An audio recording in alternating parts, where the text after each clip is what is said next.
Frankenstein, The Modern Prometheus, by Mary Shelley. I sat one evening in my laboratory. The sun had set, and the moon was just rising from the sea. I had not sufficient light for my employment, and I remained idle, in a pause of consideration of whether I should leave my labour for the night, or hasten its conclusion by an unremitting attention to it. As I sat, a train of reflection occurred to me, which led me to consider the effects of what I was now doing. 3 years before, I was engaged in the same manner, and had created a fiend whose unparalleled barbarity had desolated my heart, and filled it for ever with the bitterest remorse. I was now about to form another being, of whose dispositions I was alike ignorant. She might become 10,000 times more malignant than her mate, and delight, for its own sake, in murder and wretchedness. He had sworn to quit the neighbourhood of man, and hide himself in deserts, but she had not; and she, who in all probability was to become a thinking and reasoning animal, might refuse to comply with the compact made before her creation. They might even hate each other. The creature who already lived loathed his own deformity, and might he not conceive a greater abhorrence for it when it came before his eyes in the female form? She also might turn with disgust from him to the superior beauty of man. She might quit him, and he be again alone, exasperated by the fresh provocation of being deserted by one of his own species, even if they were to leave Europe and inhabit the deserts of the New World. Yet one of the first results of those sympathies for which the demon thirsted would be children, and a race of devils would be propagated upon the earth, who might make the very existence of the species of man a condition precarious and full of terror. Had I right, for my own benefit, to inflict this curse upon everlasting generations? I had before been moved by the sophisms of the being I had created.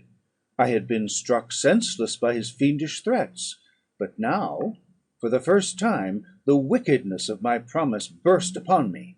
I shuddered to think that future ages might curse me as their pest, whose selfishness had not hesitated to buy its own peace at the price, perhaps, of the existence of the whole human race. I trembled, and my heart failed within me, when, on looking up, I saw by the light of the moon the demon at the casement. A ghastly grin wrinkled his lips as he gazed on me, where I sat fulfilling the task which he had allotted to me. Yes, he had followed me in my travels. He had loitered in forests, hid himself in caves, or taken refuge in wide and desert heaths; and he now came to mark my progress, and claim the fulfilment of my promise. As I looked on him, his countenance expressed the utmost extent of malice and treachery. I thought with a sensation of madness on my promise of creating another like to him, and, trembling with passion, tore to pieces the thing on which I was engaged.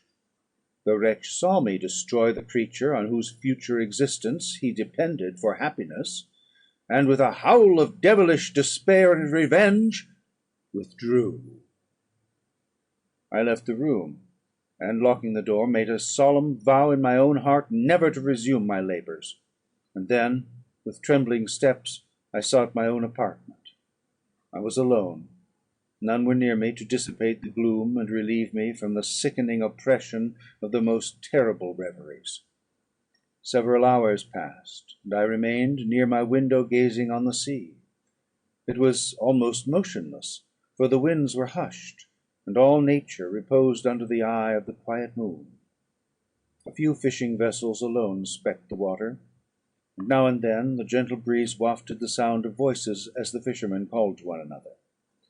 I felt the silence, although I was hardly conscious of its extreme profundity, until my ear was suddenly arrested by the paddling of oars near the shore, and a person landed close to my house. In a few minutes after, I heard the creaking of my door, as if some one endeavoured to open it softly. I trembled from head to foot. I felt a presentiment of who it was, and wished to rouse one of the peasants who dwelt in a cottage not far from mine. but I was overcome by the sensation of helplessness, so often felt in frightful dreams, when you in vain endeavour to fly from an impending danger, and was rooted to the spot. Presently I heard the sound of footsteps along the passage. The door opened, and the wretch whom I dreaded appeared. Shutting the door, he approached me, and said in a smothered voice, "You have destroyed the work which you began. What is it that you intend? Do you dare to break your promise? I have endured toil and misery. I left Switzerland with you. I crept along the shores of the Rhine, among its willow islands, and over the summits of its hills. I have dwelt many months in the heaths of England, and among the deserts of Scotland. I have endured incalculable fatigue, and cold, and hunger. Do you dare destroy my hopes? Begone! I do break my promise. Never will I create another like yourself, equal in deformity and wickedness. Slave! I before reasoned with you, but you have proved yourself unworthy of my condescension. Remember that I have power. You believe yourself miserable, but I can make you so wretched that the light of day will be hateful to you. You are my creator, but I am your master. Obey." The hour of my irresolution is past, and the period of your power is arrived. Your threats cannot move me to do an act of wickedness, but they confirm me in a determination of not creating you a companion in vice. Shall I in cold blood set loose upon the earth a demon whose delight is in death and wretchedness? Begone! I am firm, and your words will only exasperate my rage." The monster saw my determination in my face, and gnashed his teeth in the impotence of anger. "Shall each man," cried he, "find a wife for his bosom, and each beast have his mate, and I be alone? I had feelings of affection, and they were requited by detestation and scorn. Man, you may hate, but beware. Your hours will pass in dread and misery, and soon the bolt will fall which must ravish from you your happiness for ever. Are you to be happy while I grovel in the intensity of my wretchedness? You can blast my other passions, but revenge remains. Revenge, henceforth dearer than light or food. I may die, but first you, my tyrant and tormentor, shall curse the sun that gazes on your misery. Beware, for I am fearless, and therefore powerful. I will watch with the wiliness of a snake, that I may sting with its venom. Man, you shall repent of the injuries you inflict. Devil, cease, and do not poison the air with these sounds of malice. I have declared my resolution to you, and I am no coward to bend beneath words. Leave me, I am inexorable. It is well, I go. But remember, I shall be with you on your wedding night." I started forward, and exclaimed, "Villain! Before you sign my death warrant, be sure that you are yourself safe." I would have seized him, but he eluded me, and quitted the house with precipitation. In a few moments I saw him in his boat, which shot across the waters with an arrowy swiftness, and was soon lost amidst the waves. All was again silent, but his words rang in my ears. I burned with rage to pursue the murderer of my peace, and precipitate him into the ocean. I walked up and down my room hastily and perturbed, while my imagination conjured up 1,000 images to torment and sting me. Why had I not followed him, and closed with him in mortal strife? But I had suffered him to depart, and he had directed his course towards the mainland. I shuddered to think who might be the next victim sacrificed to his insatiate revenge. And then I thought again of his words, "I will be with you on your wedding night." That, then, was the period fixed for the fulfilment of my destiny. In that hour I should die, and at once satisfy and extinguish his malice. The prospect did not move me to fear. Yet when I thought of my beloved Elizabeth, of her tears and endless sorrow, when she should find her lover so barbarously snatched from her, tears, the first I had shed for many months, streamed from my eyes, and I resolved not to fall before my enemy without a bitter struggle.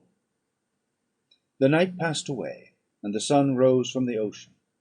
My feelings became calmer, if it may be called calmness when the violence of rage sinks into the depths of despair.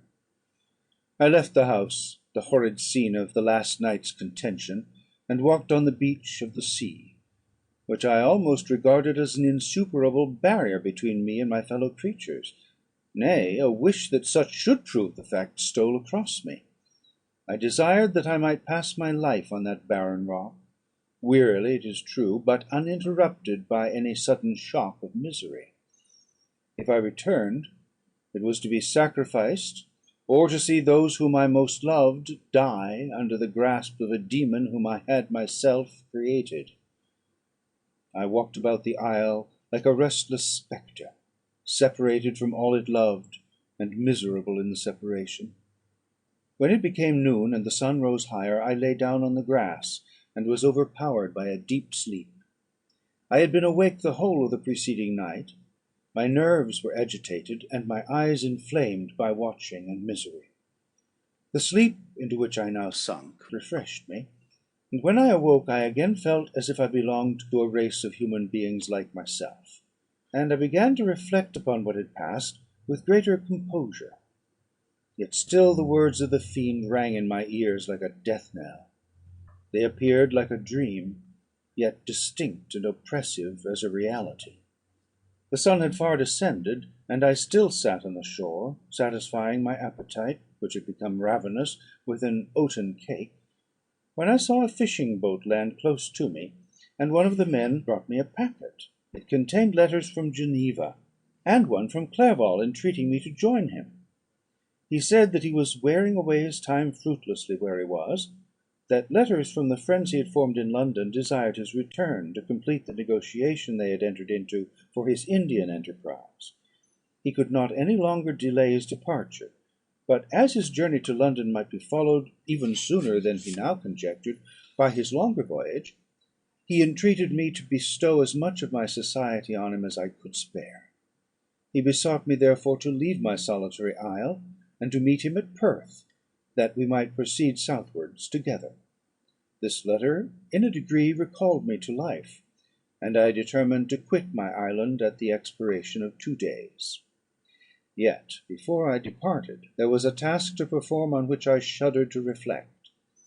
I must pack up my chemical instruments, and for that purpose I must enter the room which had been the scene of my odious work, and I must handle those utensils, the sight of which was sickening to me. The next morning, at daybreak, I summoned sufficient courage, and unlocked the door of my laboratory. The remains of the half-finished creature, whom I had destroyed, lay scattered on the floor, and I almost felt as if I had mangled the living flesh of a human being. I paused to collect myself, and then entered the chamber. With trembling hand I conveyed the instruments out of the room; but I reflected that I ought not to leave the relics of my work to excite the horror and suspicion of the peasants, and I accordingly put them into a basket, with a great quantity of stones, and, laying them up, determined to throw them into the sea that very night; and in the mean time I sat upon the beach, employed in cleaning and arranging my chemical apparatus. Nothing could be more complete than the alteration that had taken place in my feelings since the night of the appearance of the demon. I had before regarded my promise with a gloomy despair, as a thing that, with whatever consequences, must be fulfilled; but I now felt as if a film had been taken from before my eyes, and that I for the first time saw clearly. The idea of renewing my labours did not for one instant occur to me. The threat I had heard weighed on my thoughts, but I did not reflect that a voluntary act of mine could avert it. I had resolved in my own mind that to create another like the fiend I had first made would be an act of the basest and most atrocious selfishness, and I banished from my mind every thought that could lead to a different conclusion. Between 2 and 3 in the morning the moon rose, and I then, putting my basket aboard a little skiff, sailed out to about 4 miles from the shore. The scene was perfectly solitary. A few boats were returning towards land, but I sailed away from them. I felt as if I was about the commission of a dreadful crime, and avoided with shuddering anxiety any encounter with my fellow creatures. At one time the moon, which had before been clear, was suddenly overspread by a thick cloud, and I took advantage of the moment of darkness, and cast my basket into the sea. I listened to the gurgling sound as it sank, and then sailed away from the spot. The sky became clouded, but the air was pure, although chilled by the north-east breeze that was then rising. But it refreshed me, and filled me with such agreeable sensations, that I resolved to prolong my stay on the water, and, fixing the rudder in a direct position, stretched myself at the bottom of the boat. Clouds hid the moon, everything was obscure, and I heard only the sound of the boat as its keel cut through the waves. The murmur lulled me, and in a short time I slept soundly. I do not know how long I remained in this situation, but when I awoke I found that the sun had already mounted considerably. The wind was high, and the waves continually threatened the safety of my little skiff. I found that the wind was north-east, and must have driven me far from the coast from which I had embarked. I endeavoured to change my course, but quickly found that if I again made the attempt, the boat would be instantly filled with water. Thus situated, my only resource was to drive before the wind. I confess that I felt a few sensations of terror. I had no compass with me, and was so slenderly acquainted with the geography of this part of the world, that the sun was of little benefit to me. I might be driven into the wide Atlantic, and feel all the tortures of starvation, or be swallowed up in the immeasurable waters that roared and buffeted around me. I had already been out many hours, and felt the torment of a burning thirst, a prelude to my other sufferings. I looked on the heavens, which were covered by clouds that flew before the wind, only to be replaced by others. I looked upon the sea; it was to be my grave. "Fiend!" I exclaimed, "your task is already fulfilled." I thought of Elizabeth, of my father, and of Clerval, all left behind, on whom the monster might satisfy his sanguinary and merciless passions.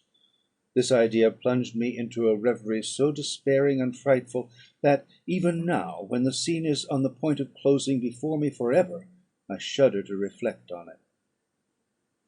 Some hours passed thus; but by degrees, as the sun declined towards the horizon, the wind died away into a gentle breeze, and the sea became free from breakers.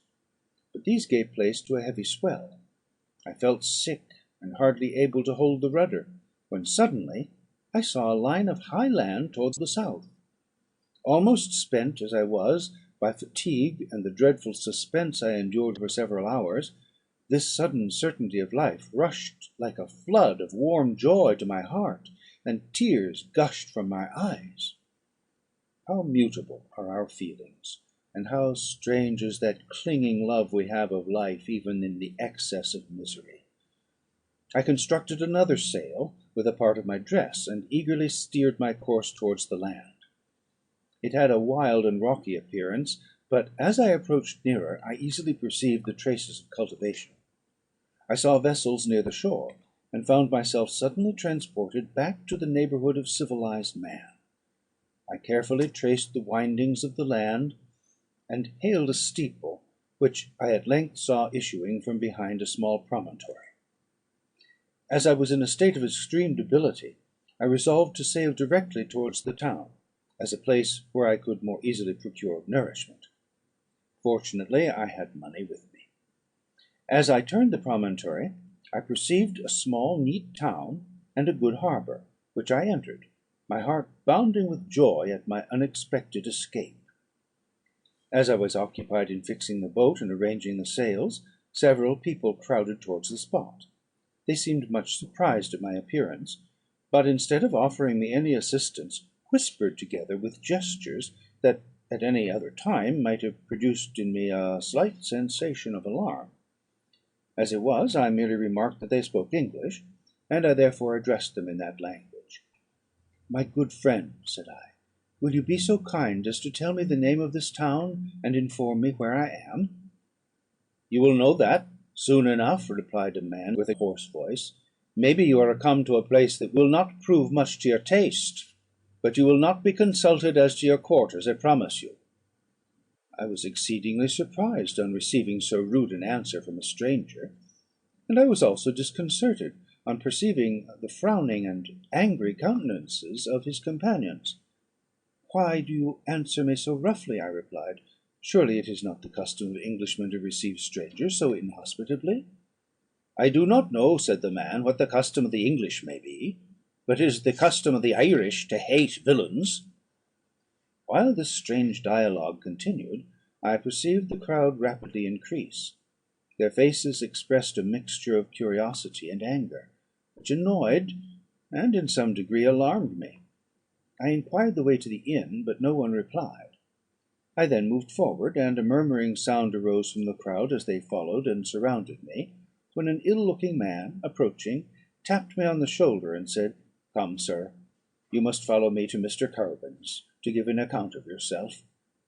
"Who is Mr. Kirwan? Why am I to give an account of myself? Is not this a free country?" "Ay, sir, free enough for honest folks.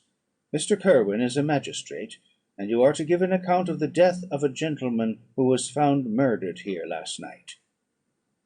This answer startled me, but I presently recovered myself. I was innocent; that could easily be proved. Accordingly, I followed my conductor in silence, and was led to one of the best houses in the town.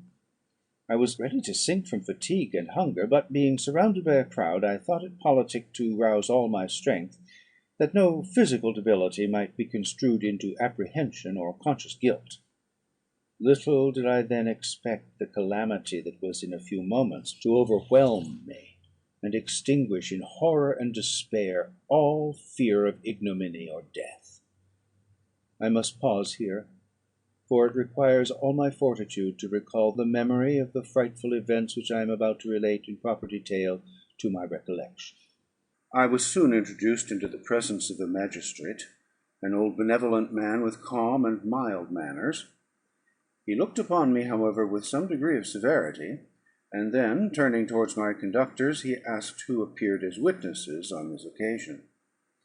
About half a dozen men came forward, and, one being selected by the magistrate, he deposed that he had been out fishing the night before with his son and brother-in-law, Daniel Nugent, when about 10 o'clock they observed a strong northerly blast rising, and they accordingly put in for port.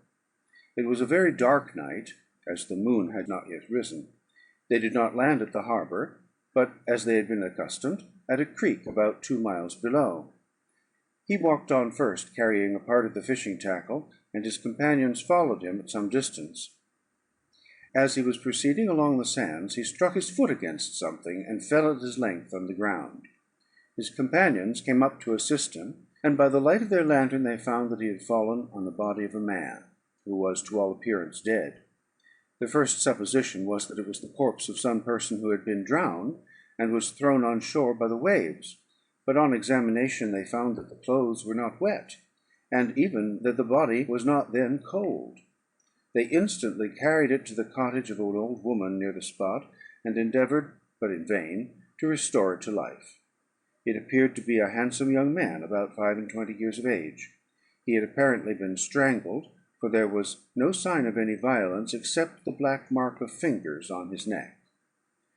The first part of this deposition did not in the least interest me, but when the mark of the fingers was mentioned, I remembered the murder of my brother, and felt myself extremely agitated.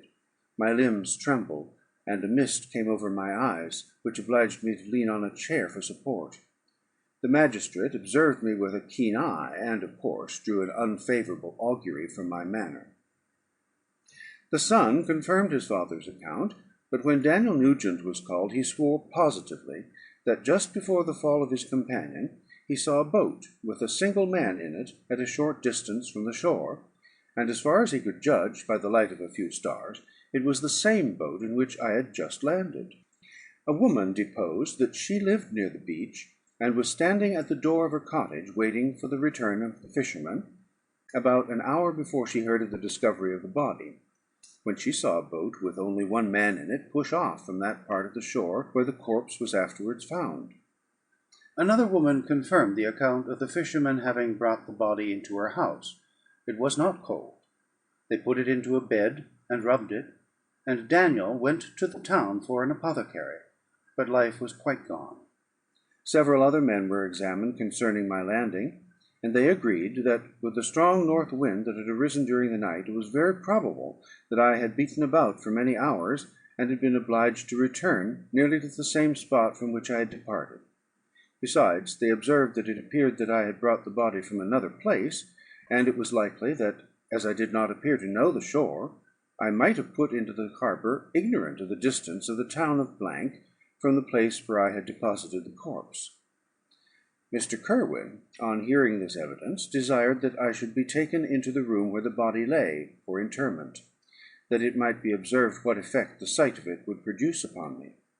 This idea was probably suggested by the extreme agitation I had exhibited when the mode of the murder had been described. I was accordingly conducted by the magistrate and several other persons to the inn.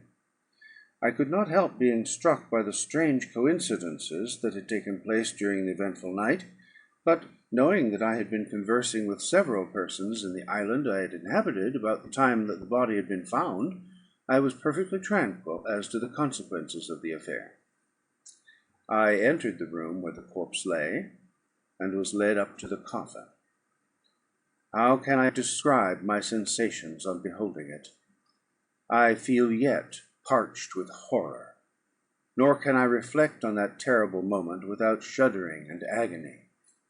The examination, the presence of the magistrate and witnesses, passed like a dream from my memory, when I saw the lifeless form of Henry Clerval stretched before me.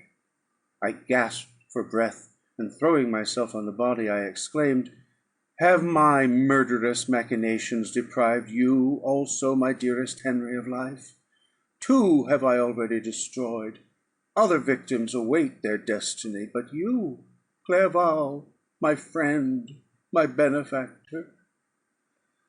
The human frame could no longer support the agonies that I endured, and I was carried out of the room in strong convulsions. A fever succeeded to this. I lay for 2 months on the point of death. My ravings, as I afterward heard, were frightful. I called myself the murderer of William, of Justine, and of Clerval.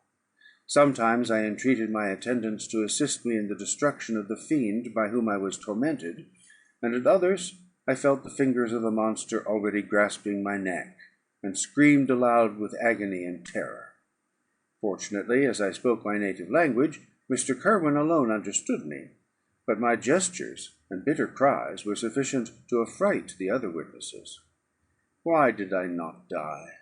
More miserable than man ever was before, why did I not sink into forgetfulness and rest?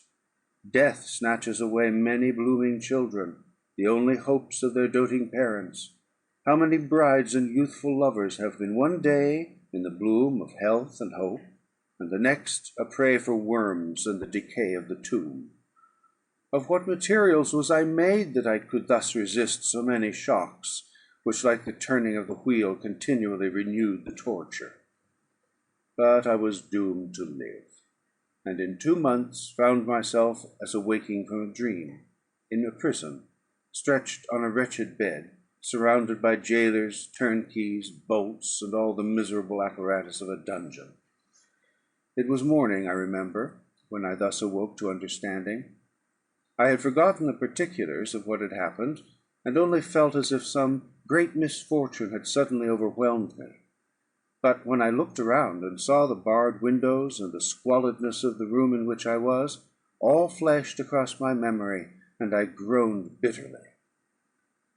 This sound disturbed an old woman who was sleeping in a chair beside me.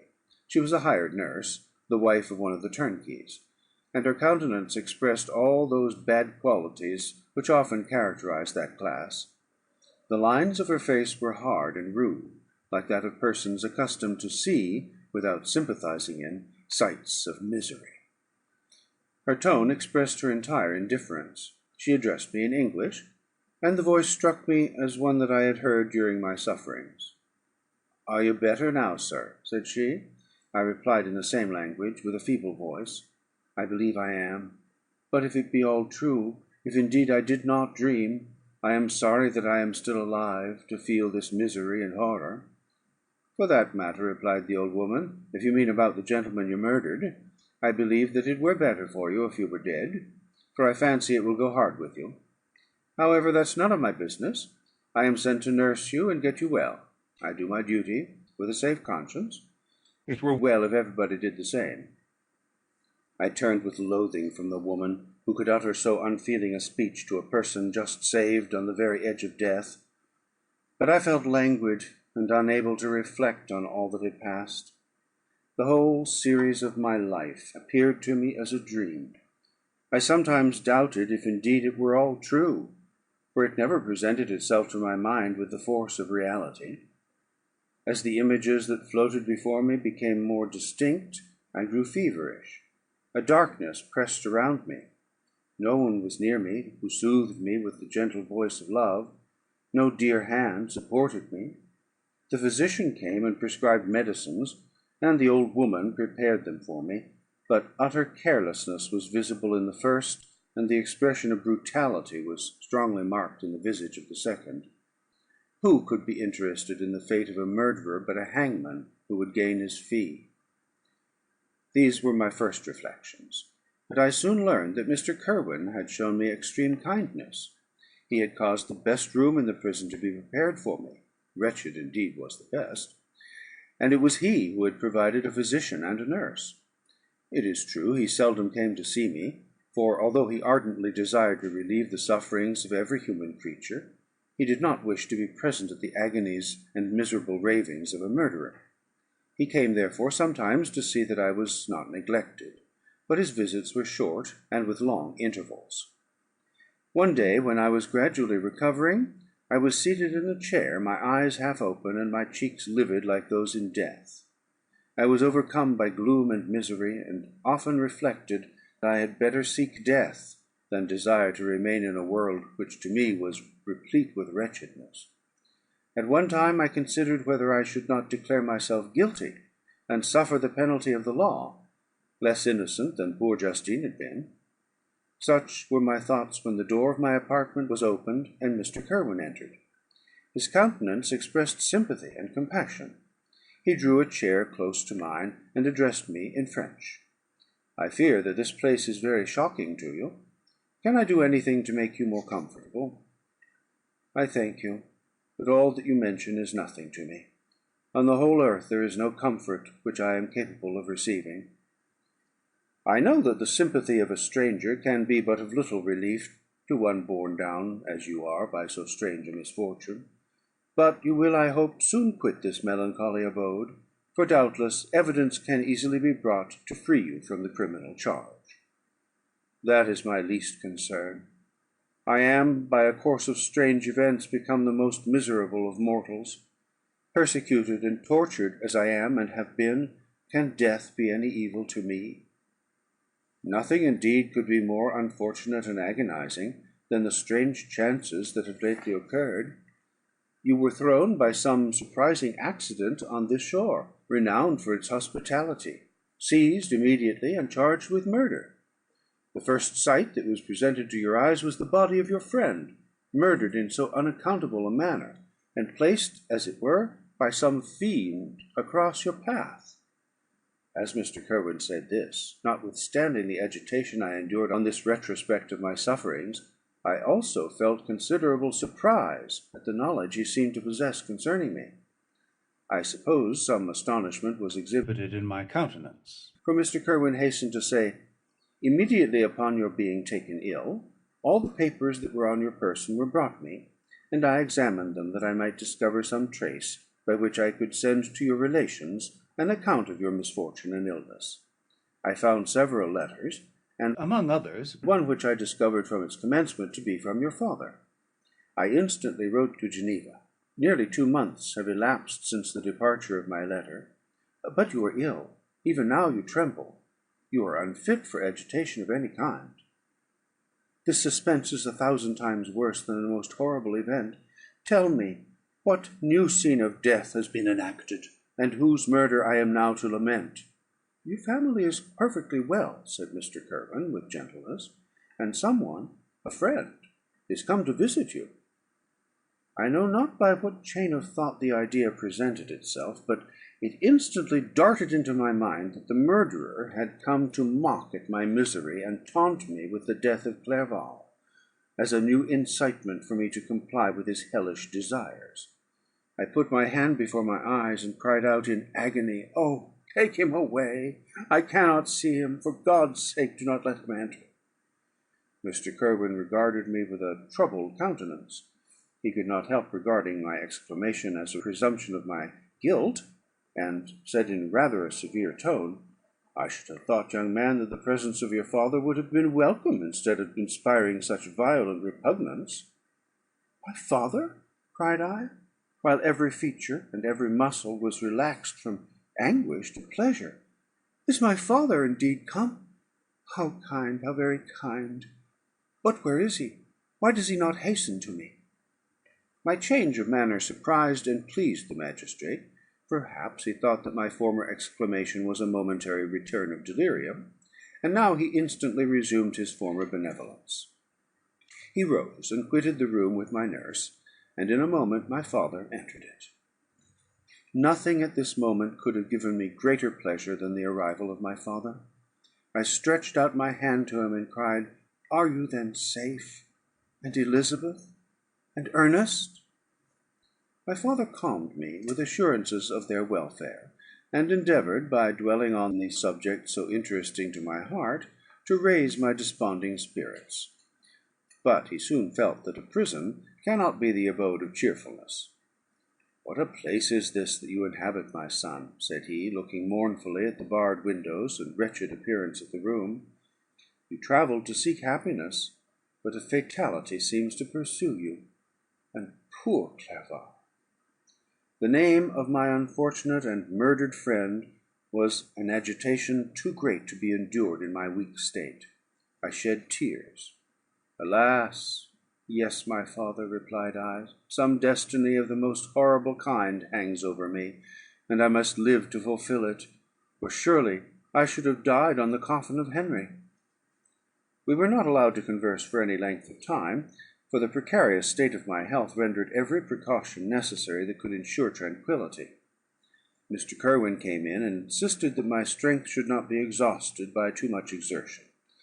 But the appearance of my father was to me like that of my good angel, and I gradually recovered my health.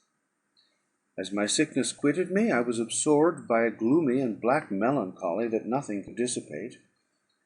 The image of Clerval was for ever before me, ghastly and murdered. More than once the agitation into which these reflections threw me made my friends dread a dangerous relapse. Alas! why did they preserve so miserable and detested a life? It was surely that I might fulfil my destiny, which is now drawing to a close. Soon, oh, very soon, will death extinguish these throbbings, and relieve me from the mighty weight of anguish that bears me to the dust, and, in executing the award of justice, I shall also sink to rest. Then the appearance of death was distant, although the wish was ever present to my thoughts, and I often sat for hours motionless and speechless, wishing for some mighty revolution that might bury me and my destroyer in its ruins. The season of the assizes approached. I had already been 3 months in prison, and although I was still weak and in continual danger of a relapse, I was obliged to travel nearly 100 miles to the country town where the court was held. Mr. Kirwin charged himself with every care of collecting witnesses and arranging my defence. I was spared the disgrace of appearing publicly as a criminal, as the case was not brought before the court that decides in life and death. The grand jury rejected the bill, on its being proved that I was on the Orkney Islands at the hour the body of my friend was found, and a fortnight after my removal I was liberated from prison. My father was enraptured on finding me freed from the vexations of a criminal charge, and I was again allowed to breathe the fresh atmosphere, and permitted to return to my native country. I did not participate in these feelings, for to me the walls of a dungeon or a palace were alike hateful. The cup of life was poisoned for ever, and although the sun shone on me, as upon the happy and gay of heart, I saw around me nothing but a dense and frightful darkness, penetrated by no light but the glimmer of two eyes that glared upon me. Sometimes they were the expressive eyes of Henry, languishing in death, the dark orbs nearly covered by the lids, and the long black lashes that fringed them. Sometimes it was the watery, clouded eyes of the monster, as I first saw them in my chamber at Ingolstadt. My father tried to awaken in me the feelings of affection. He talked of Geneva, which I should soon visit, of Elizabeth and Ernest. But these words only drew deep groans from me. Sometimes, indeed, I felt a wish for happiness, and thought with melancholy delight of my beloved cousin, or longed with a devouring maladie du pays to see once more the blue lake and rapid Rhone that had been so dear to me in early childhood. But my general state of feeling was a torpor, in which a prison was as welcome a residence as the divinest scene in nature, and whose fits were seldom interrupted but by paroxysms of anguish and despair. At these moments I often endeavoured to put an end to the existence I loathed, and it required unceasing attendance and vigilance to restrain me from committing some dreadful act of violence. Yet one duty remained to me, the recollection of which finally triumphed over my selfish despair.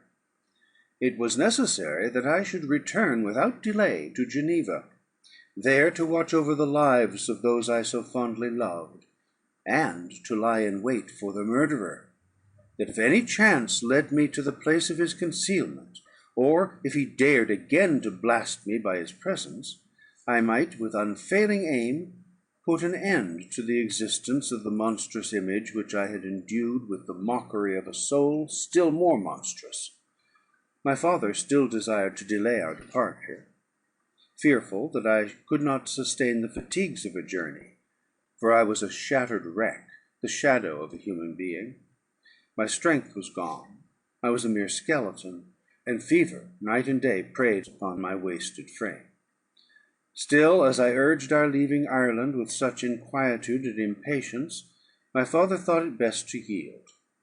We took our passage on board a vessel bound for Havre de Grace, and sailed with a fair wind from the Irish shores. It was midnight. I lay on the deck, looking at the stars and listening to the dashing of the waves. I hailed the darkness that shut Ireland from my sight, and my pulse beat with a feverish joy when I reflected that I should soon see Geneva. The past appeared to me in the light of a frightful dream, yet the vessel in which I was, the wind that blew me from the detested shore of Ireland, and the sea which surrounded me, told me too forcibly that I was deceived by no vision, and that Clerval, my friend and dearest companion, had fallen a victim to me and the monster of my creation. I repassed in my memory my whole life, my quiet happiness while residing with my family in Geneva, the death of my mother, and my departure for Ingolstadt. I remembered, shuddering, the mad enthusiasm that hurried me on to the creation of my hideous enemy, and I called to mind the night in which he first lived. I was unable to pursue the train of thought. 1,000 feelings pressed upon me, and I wept bitterly. Ever since my recovery from the fever, I had been in the custom of taking every night a small quantity of laudanum, for it was by means of this drug only that I was enabled to gain the rest necessary for the preservation of life. Oppressed by the recollection of my various misfortunes, I now swallowed double my usual quantity, and soon slept profoundly. But sleep did not afford me respite from thought and misery. My dreams presented 1,000 objects that scared me. Towards morning I was possessed by a kind of nightmare. I felt the fiend's grasp in my neck, and could not free myself from it. Groans and cries rung in my ears. My father, who was watching over me, perceiving my restlessness, awoke me. The dashing waves were around, the cloudy sky above. The fiend was not here. A sense of security, a feeling that a truce was established between the present hour and the irresistible, disastrous future, imparted to me a kind of calm forgetfulness, of which the human mind is by its structure peculiarly susceptible.